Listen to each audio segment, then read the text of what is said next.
Hi, everybody. My name is Dolph Petras, and I serve as an at-large board member for the California Association for the Gifted. If you have any questions during this session, please use the Q&A feature. It is available at the bottom of your screen. Questions will be answered at the conclusion of the session. Y'all can join CAG by becoming a member today as an individual or a school site. Sign up at www.cagifted.org by clicking on membership. And this session will last from 3 o'clock now to 3:50. We look forward to seeing you at our next event, the CAG conference, from February 23rd through the 25th in 2024. I am very excited to introduce a few people. We have Dr. Jessica Manzone. Dr. Jessica Manzone is an assistant professor of teaching at Northern Arizona University. Jessica currently serves as lead faculty for the Arizona Teacher Residency, where she works to graduate students for future careers in education. We need it. Jessica co-authored and was awarded 2 U.S. Department of Education grant, focuses specifically on differentiation and non-traditional means of identification for young learners. Jessica speaks at national and international conferences on gifted education and curriculum modification through a culturally sustaining lens. And then I'm also very excited to introduce Dr. Julia Nyberg. Dr. Julia Nyberg is a professor at Purdue University Global in the Department of Education.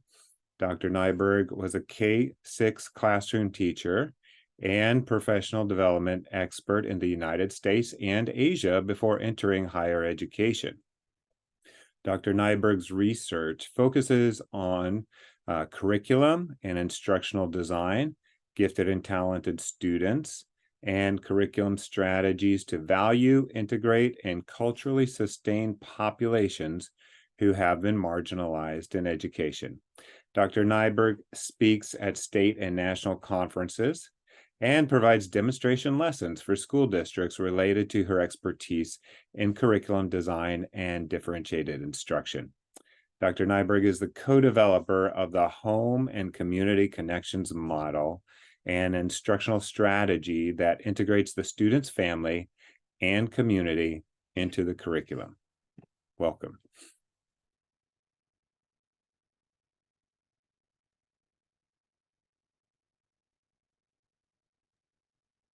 Thank you so much. I really appreciate the warm introduction, both Gary and Dolph.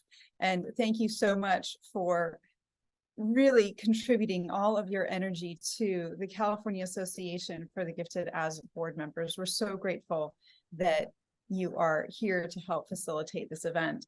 I'm going to go ahead and switch gears now and pull up our presentation.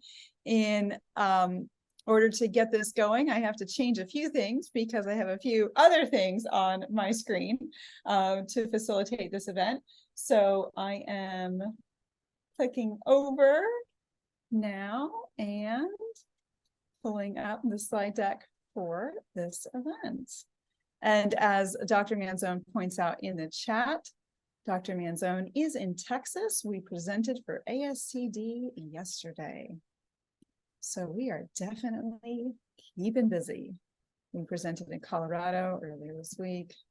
So it's definitely, it's been a busy one, that's for sure, but it's all good. I have lost all sense of time zones as I showed up 3 hours early for this session today.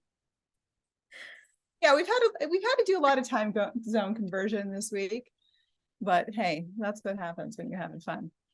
Okay, I'm going to go ahead and pull up the chat, pull this over. Thank you for your patience while I pull up our slide deck. And thank you once again, Dolph and Gary, for those warm introductions. Jess, go ahead and kick us off. Am I introducing myself? What am I doing? You can We've introduce ourselves, right? Yes, they've introduced us. We're good. We're good. Okay, so we're going to talk about talent development, and we wanted to ground us by talking about what we know. Talent development has been around a long time. Joe Renzulli's done some seminal work in talent development. Stu Baum has done some seminal work in talent development et al., right? So we're looking at defining and anchoring those definitions that talent development is a series of opportunities. It's the repeated encouragement. If we're just doing it one time, oh, I did that last unit, or I do that once a quarter, right? Or once a semester, that's not really talent development. Talent development is anchored in that repeated, ongoing, over and over and over again encouragement of like thinking of ourselves as talent scouts. Is how are we creating opportunities in our classroom, regular and consistent opportunities in our classroom, to both uncover new talents that we see students have, and then once we find them, nurture and sustain them.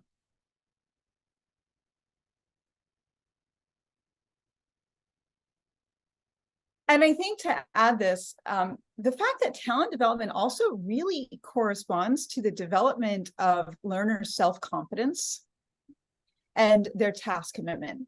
There's a lot of conversations in school districts right now around social emotional learning and how are we responding to our students in not only their interests and abilities and readiness, but also how are we responding to their social emotional needs. And so when we think of talent development, we also think of talent development as something that is critical to fostering task commitment and self-confidence. And that is really paramount in terms of the work around talent development. In the previous session, Mrs. Ryan Reed shared with us how she was able to take a talent development model and expand it at your school site with no funding, with no policy. And those are my dogs because the doorbell is ringing. I'm going to go ahead and switch to the next slide and let Jess take it. Yeah. So what we'd like to give you a chance to do is just in the chat quickly. We know we're short on time. We only have an hour. Just in the chat, drop any ways that you're currently activating students' talents in your classroom. We know that you're conscious of this and cognizant of this. We know that you're doing these things. So just share with us. There's a lot of, I don't know how to tell how many people are in the room, but there's a lot of expertise in the room. Just share some of the things that you're doing to activate student talent.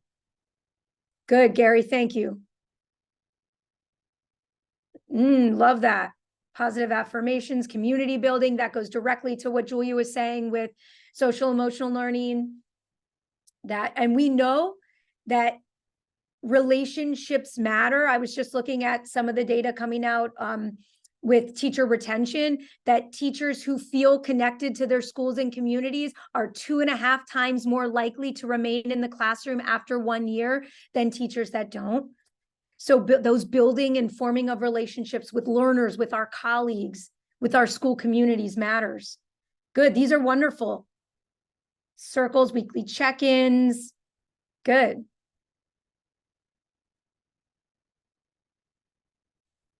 Oh, great. Love that mindful minute. Love that. These are great. These are great ideas. Choice. Absolutely. Choice is a big part of this.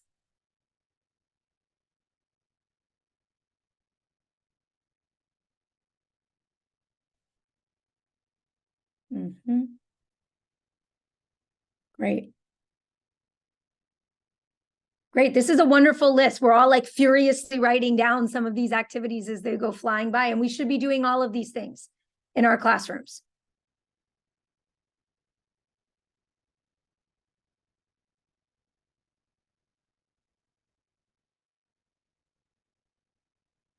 Yeah, Kathy, I also think that's a great idea.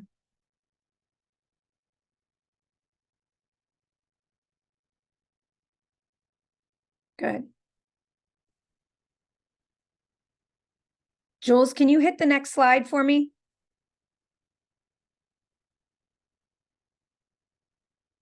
Yep.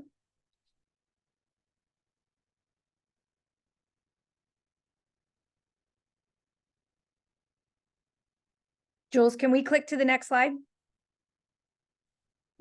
Yes, I have dogs frantically barking. Oh. take us away on talent development. Not a problem. So we're anchoring this work in Dr. Renzulli's work that has been around for a long time. It's one of the core features of his school-wide enrichment model. Those of you that are familiar, Joe has a talent development model that is kind of, its mainstays are 3 different types of engagement and enrichment activities. There's type 3 general and exploratory activities. This could be a guest speaker coming in. It could be an experiment that all kids participate in, but it's something to simulate or to tantalize, to capture engagement for all kids. It's that little like breadcrumb. Let's get excited. Let's try this little new thing. And then let's see who really latches onto it. Let's see who it lands on. But if not, everyone's going to get that experience. Then, and you see his arrows going in and out because not all kids have to do all things at all times. Then it could move into a type 2. And a type 2 is where we're really looking at building discipline-specific skills for things. This is where we're looking at general skills that we might need. And also, if we're thinking like different disciplinarians, this might be something like exploring the methodology that a sociologist uses and what are the specific skill sets that they may need. So it's shoring up skills that we need to transfer across the disciplines, something like argumentation or conjecture, critical thinking. And then it's also really looking at those like disciplinary literacy skills that may rest in one discipline that we need to activate higher level content and providing space to learn about those things. Then we're really looking at type 3 enrichment. And those of you that are looking at service learning models in your schools, this is going to sound familiar, but these are things, independent study has been a hallmark of services for gifted learners for a long time. Sandy Kaplan has said that for years. That's what a type 3 is. It's giving kids a chance to explore real world problems of practice. It's giving kids a chance to put all of those skills that they learn into something that matters to them and is a direct way for them to show what their talents are and show what they're good at. So now that everybody knows that I have 2 dogs that bark like crazy when anybody comes to the door, we'll continue with the next slide. And we acknowledge that talent development is something that we all do as either teachers in the classroom, or this is something that we encourage as leaders in gifted education. We want this to occur in our learning spaces. But we also know that talent is connected to culture. And this is where Dr. Manzone and I really found ourselves hitting up against the wall, because we knew this research that Dr. Renzulli had established on the talent development model. We were incorporating the talent development model into our classrooms as teachers or as individuals who were doing professional development and consulting with school districts. But we felt that we needed to make the connection between talent development and this idea that talent also has to be fostered in culturally authentic and culturally sustainable ways.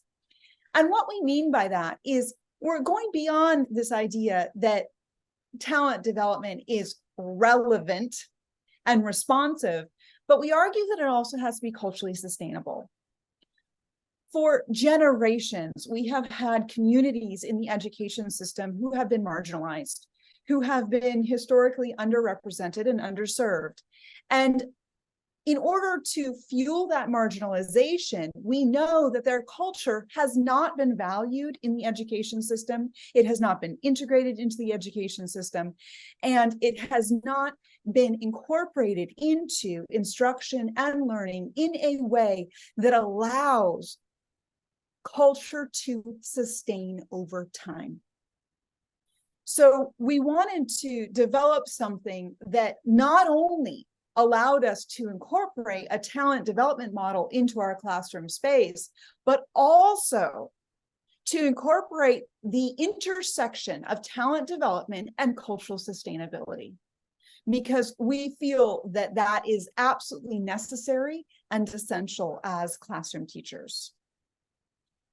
Right. So as Julia and I really thought about that, exactly what she said, and that was the question we said to ourselves, okay, how do we do that?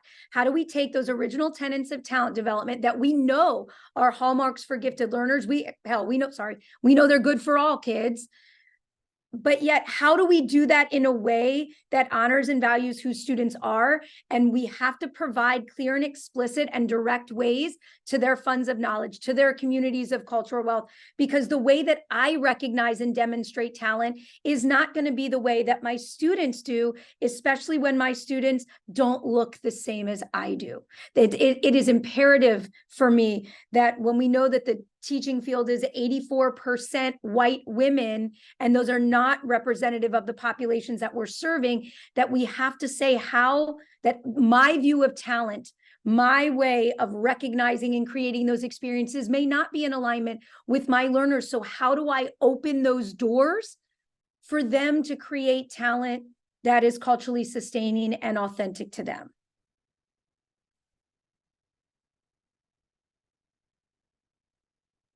So what we did is we did a lot of research on Manzone's talent development model, and we intersected that with our own model on the home and community connections. And we developed something that teachers can use in the classroom to not only incorporate talent development, but also to honor, value, and integrate the students and their home pedagogy, their community pedagogy, what they're bringing with them as assets into the classroom, rooted in their culture. We needed a direct and explicit way to do that. So we looked at the intersection between the two models in order to develop something that classroom teachers could use in the trenches, so to speak, in their classrooms. Let's take a look.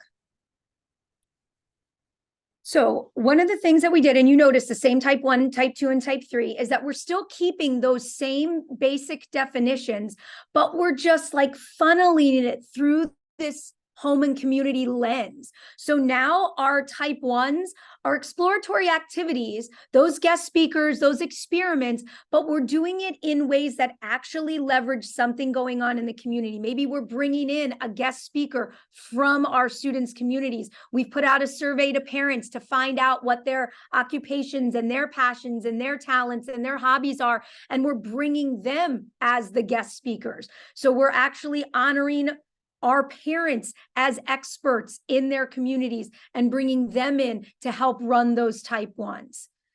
Our type 2s, we're still doing those disciplinary skill sets, but we're really looking at skills that have been in the community and that have and are being used in the community, but we don't tend to see a lot of in schools.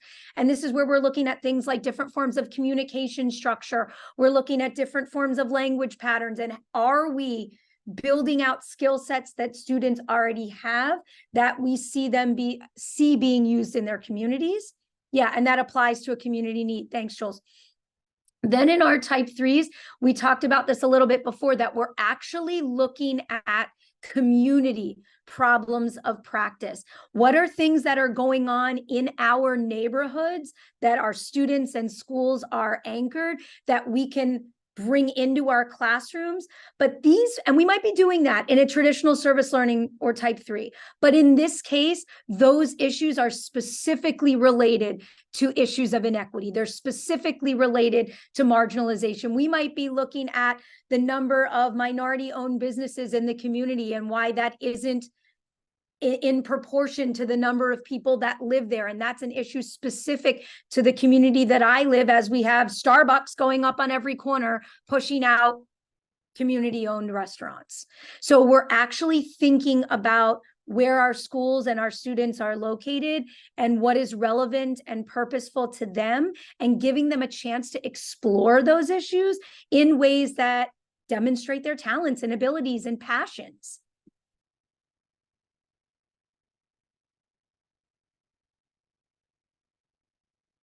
So we'd like to share with you the Home and Community Connections model and give you access to these prompts. These prompts may look similar to the prompts of depth and complexity, and they're certainly able to complement or reinforce the prompts of depth and complexity. We do have to give credit to Dr. Sandra Kaplan for her inspiration on us as scholars. We've worked with Dr. Sandra Kaplan for several years now, building on decades at this point. And these prompts specifically address culture and address the integration of students' home and community into the classroom. So in the chat, we've given you access to these prompts, their descriptions, so you can use them in your classrooms. And we'd like to invite you to open the chat right now and click on that link so you can peruse the home and community connections prompts and think about the prompts that connect with you. Which prompts connect with you? Which prompts connect with your classroom practice? Which prompts do you think you can make a connection to? So thank you for going to the chat right now and opening that document. And I'm going to go ahead and encourage everyone to join us in the chat by making a connection to the learners in your classroom with one of the prompts, or connect a prompt to something that you teach. So go ahead and take a look at the prompts. Once again, the link is in the chat, and make a connection to the learners in your classroom or something that you teach. We'll give you a moment to do so.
As one person says in the chat, the society prompt, right? I teach at a Title I school, and these kids run the gamut of experience and individual ability. Absolutely. Society prompt is about this fact that, we're part of multiple social groups, right? And those multiple social groups really inform what we bring to the classroom in our varying identities, right? And there are social groups we're part of that are covert and overt, right? For example, you can tell by looking at me, perhaps, some of the social groups that I'm part of. But one thing that you may not be aware of is that my family is also part of the social group of immigrants to this country. My parents had cards for a long time in their wallets that said, and I quote, non-resident alien. And so I felt that phrase as a child, and how ostracized my parents felt having a card in their wallet that said non-resident alien, and what that did to kind of impact their positionality within the United States, and how they framed themselves with others. They were very impacted by that language and the fact that they had that card in their wallet, and that was part of their identity as individuals who were residing in the United States. We have another individual who says communication structures, right? How students receive and send messages, verbal and nonverbal. That's huge, right? Communication structures can be as simple as knowing that you may have some students who do not like their hair touched.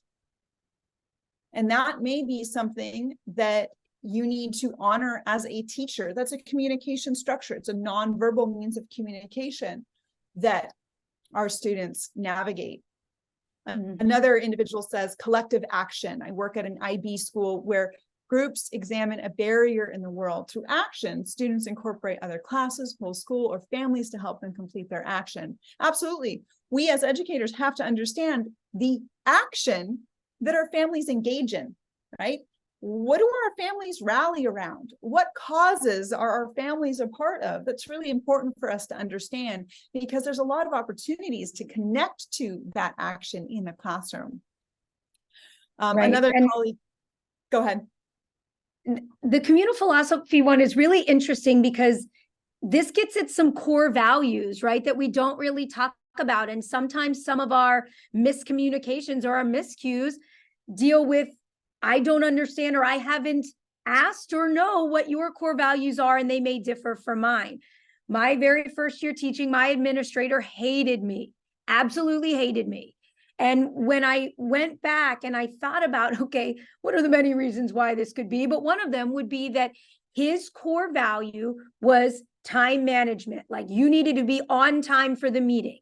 And mine was much more socially driven. I was still in my classroom with students after the bell, and I was running in 15 minutes late to his faculty meeting. He took that as an overt disrespect, sign of disrespect. I didn't mean it as that. I thought I was doing the right thing. I was with my students. I was helping them get packed up. I was talking with families. He wanted me there on time. And so it came down to, he had a different philosophy than I did. And we never had a chance to have a conversation where I could say, I didn't mean to be disrespectful by being late. My core value just differed from yours. So as we think about core values in the classroom, our kids have them, their communities have them. Do we understand somebody else's core values? And can we check our own biases to say, I might be, when I'm feeling activated, has nothing to do with me, but it's something is activating a difference in core values. And how do I sit with that? And how do I address that?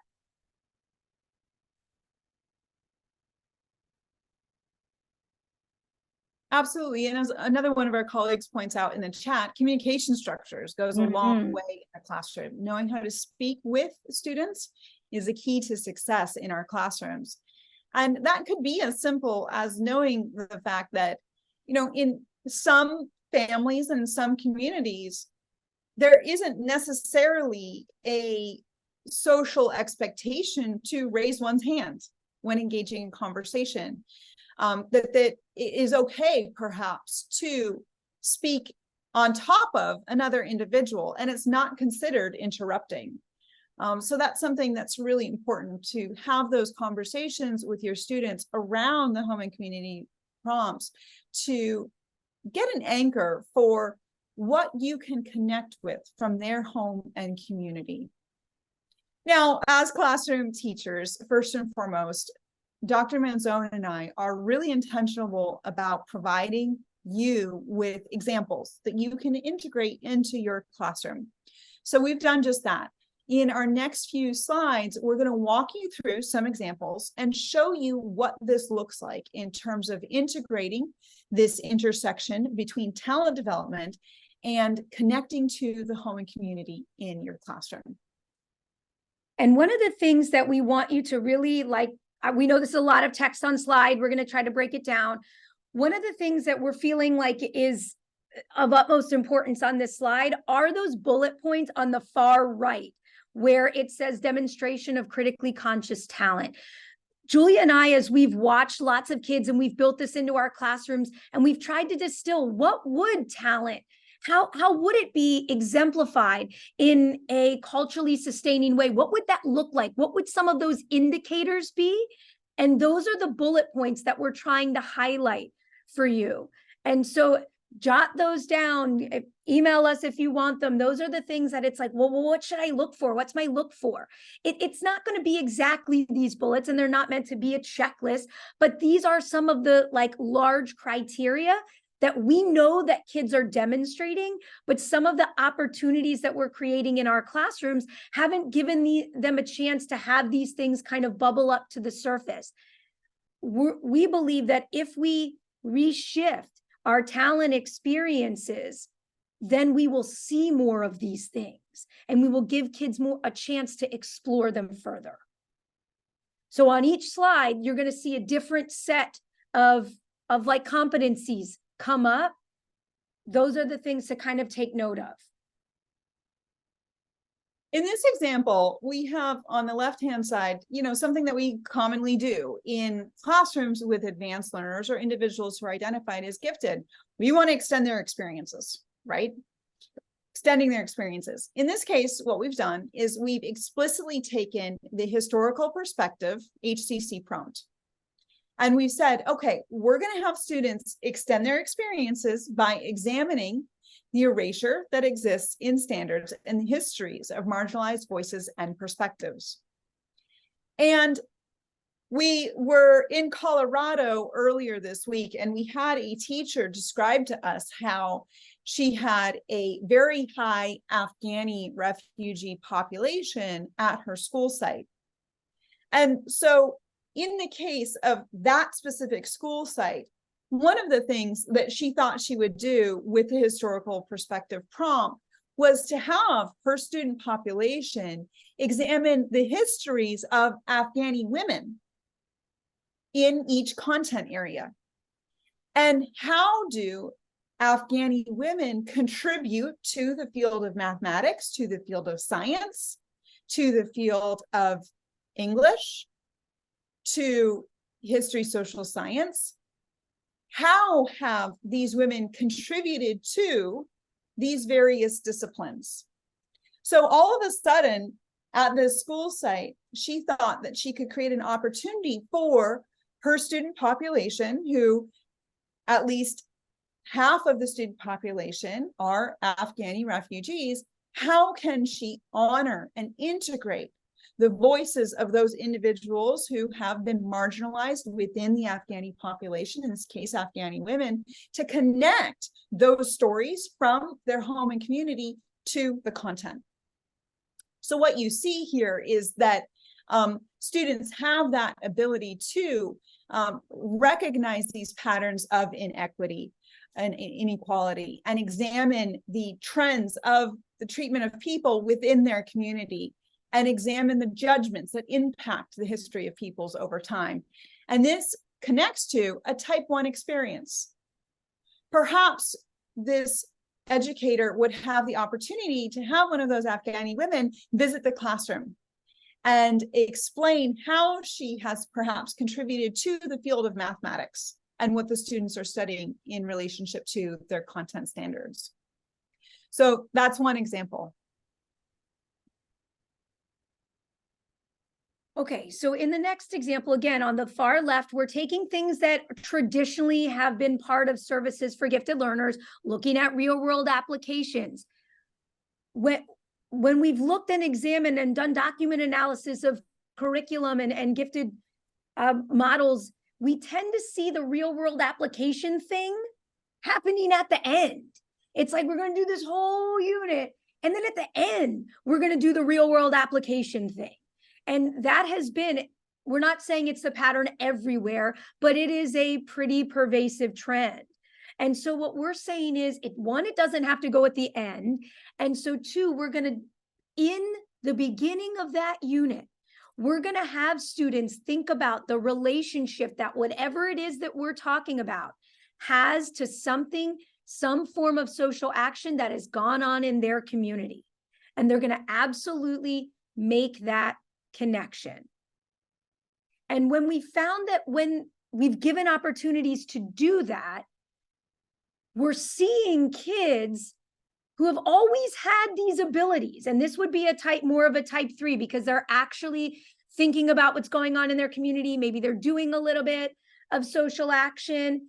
For us in Arizona, housing displacement is a really big issue in a lot of the communities where our students live. So we're connecting that. One of my teacher residents was doing a math lesson on exponential growth of numbers, right? And instead of just making that a math lesson on the procedure of exponential growth of numbers, he started with the exponential growth of housing displacement in the city of Phoenix. That was the first thing that his students, K-12 students, looked at. And he brought in these infographics and they were doing all this research. He had brought in some guest speakers representing social workers and different groups of people in the community. And they were thinking about people that didn't have a home right in their neighborhood. And they were anchoring what could have been a very boring procedural math lesson on exponential growth of numbers in community action. What is the community doing? And we saw in a math class, kids celebrating these acts of resistance, like how they were helping, what they were doing. They were thinking about what does it mean to be a leader, but be an altruistic leader that is doing right. How is the mayor of Phoenix doing? What services is she putting in place to help? And how can we lead in that fashion? And we saw kids coming up with these solutions that were humane and that honored people and context in a math classroom.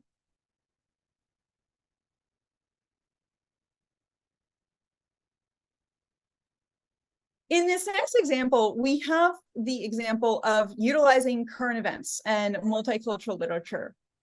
And we have chosen the home and community connection prompt culture here.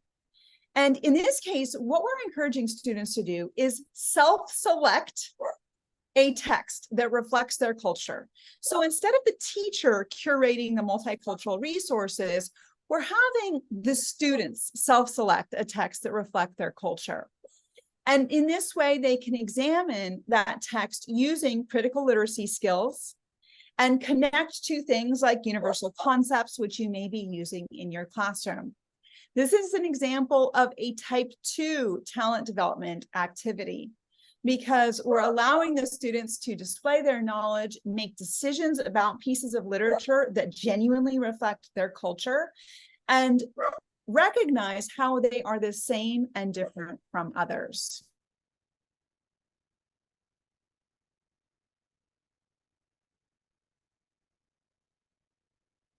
Okay, so we're back to another type 1, and we're thinking we typically do a lot of teacher created differentiation. That's wonderful. And we're using things like depth and complexity or thinking like a disciplinarian, all of that good things, all of that we can still be doing. And as we're doing that, can we think about giving kids a chance to self-select not only what they would like to study in connection to whatever your topic is, it could be done in a center rotation or whatever process you're using, but also how they are going to work, right? We see sometimes a lot of the what, like we've got video and we've got audio text and we've got images. Great, continue to do that. But communication structure is also about how you're going to go about doing that.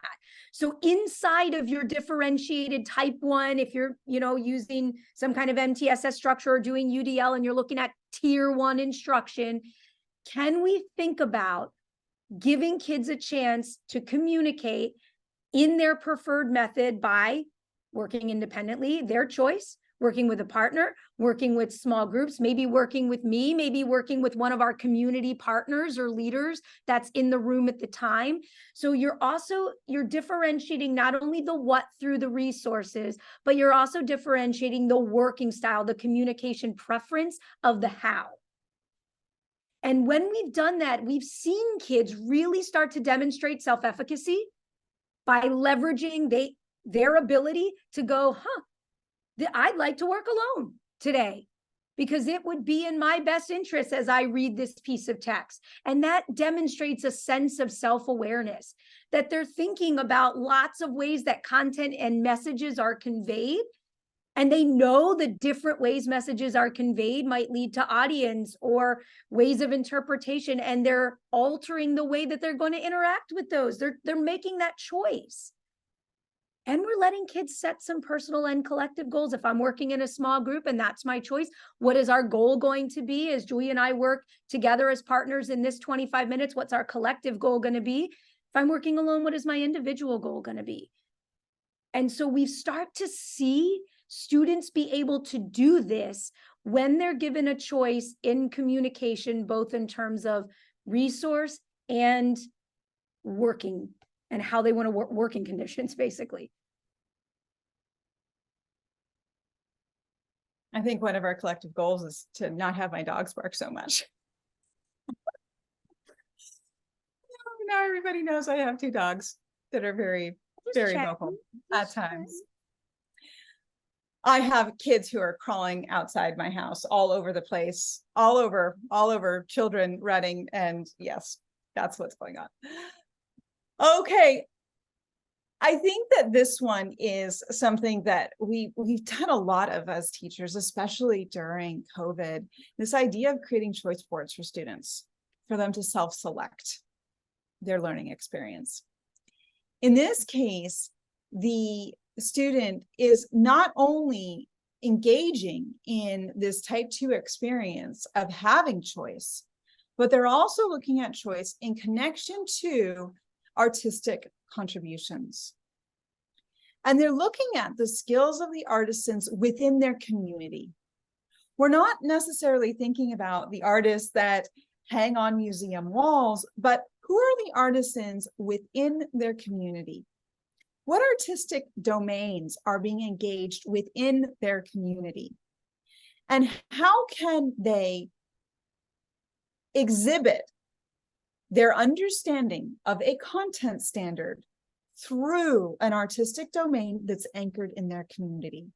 So, for example, we have worked with communities before where perhaps one of their artistic domains or the artisans in their communities make quilts. How could you demonstrate your understanding about this geometry lesson? Using quilting, right? How could you demonstrate your understanding about perhaps this moment in history from this history social science lesson using song and specifically using beatboxing, right? So this is connecting our visual and performing arts components, but more importantly, the artistic contributions of our community members to this idea of choice.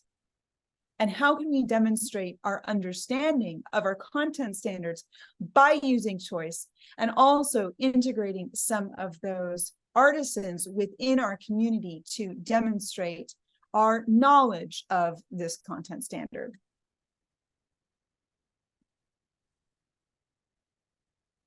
Okay, so we do a lot of thematic teaching. We know that those of us that have been around a long time know that's where we started, and then we moved away, and now we're coming back to thematic units of study. We know that the benefits of that.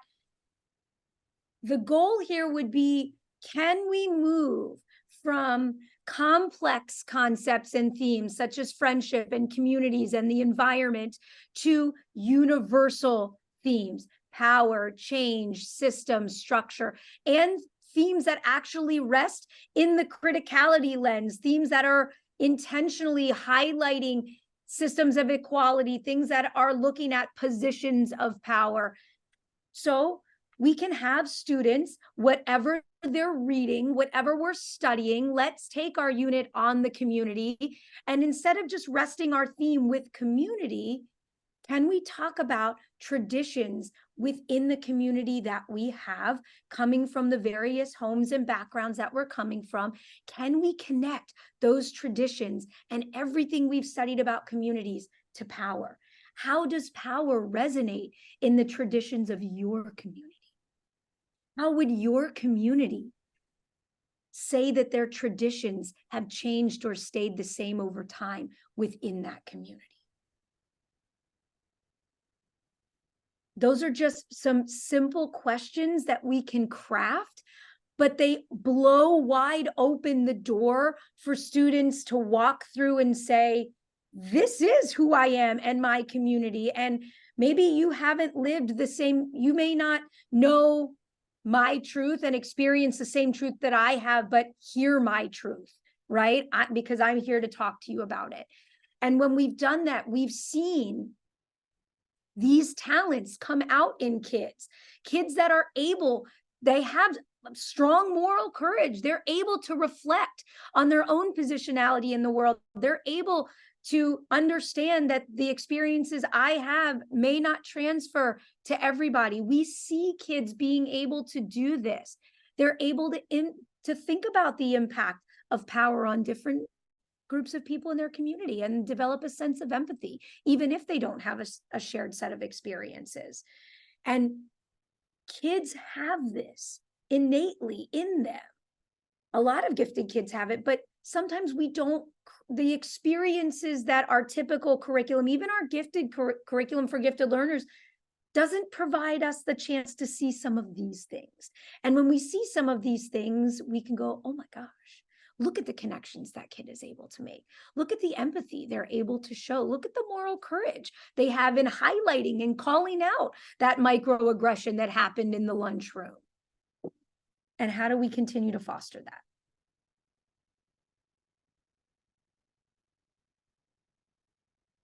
And lastly, we want to share with you this example. Assessment, right? I may have to pass the mic to you, Jess. But we're integrating assessment measures that evaluate student learning, right? This is something that we do, and we have to assess our students. But I think what's really important about this prompt is specifically that we're honoring students' thinking. And not only are we honoring their own thinking, but we're honoring the ways in which their community processes information. Folks, you've all seen this in mathematics, right? We have gotten to a place in the discipline of mathematics where we are empowering students to problem solve in different ways. So now I have a student who learned how to divide from their uncle at home. And that division strategy may be totally different from how I am teaching as a classroom teacher. But I can empower that student by having them come up to the board and having them show the whole class how their uncle taught them how to divide.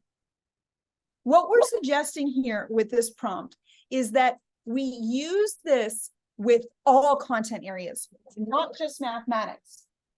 And I just kicked over a bottle of water. We encourage our students to lean on their ways of understanding and their ways of knowing from their home and community, and demonstrate their thinking across all content areas.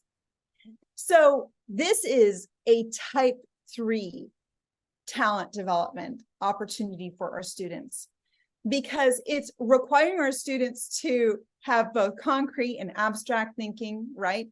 It is having our students, encouraging them to interact with mentors in their community or in their home that show them different ways of problem solving that extends the examples that they may be seeing from the classroom teacher. And it also has them incorporate that analytical, practical, and creative knowledge to address a problem. Mm-hmm. So this is another example of how, once again, we're merging what we know about talent development with integrating the home and community in a very intentional and purposeful way. Right. And we'll give you a chance in the chat to share your final thoughts. I know we're coming up on our time, and we're hoping that you can see from the examples that it's not how many prompts you're using. If you're familiar with depth and complexity, you know that same paradigm. It's not, let me just dump all the prompts into my unit in no discernible quantity, and then here you go, learn from this, right? That there has to be some decision making going on your part as you model the way for this thinking. And then when learners, and Julie and I do believe at some point we've got the talent development opportunity for students, and we've said, which prompt would you like to bring in? And maybe Julie is using art and I'm using communication structures, and Dolph is looking at communal philosophies.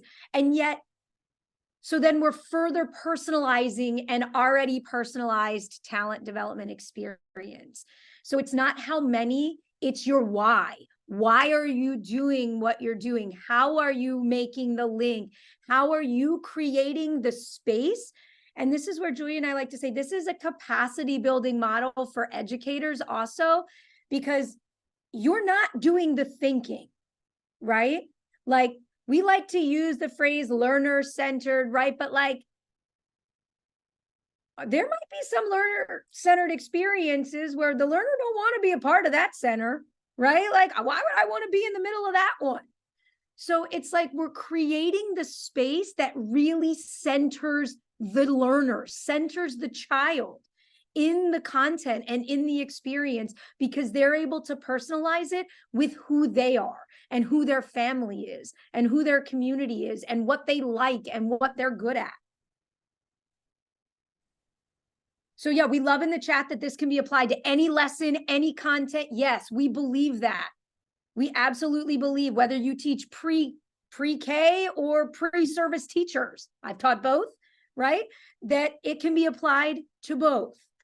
So we'll give you a minute, just in the chat, something that you connected with, something that challenged you. Maybe you're sitting and reconciling or resting in the intellectual discomfort right now, and that's a fair position to be in. Don't give that up. Sometimes we run from the intellectual discomfort. Just sit for a minute with it, and something that you would like to try.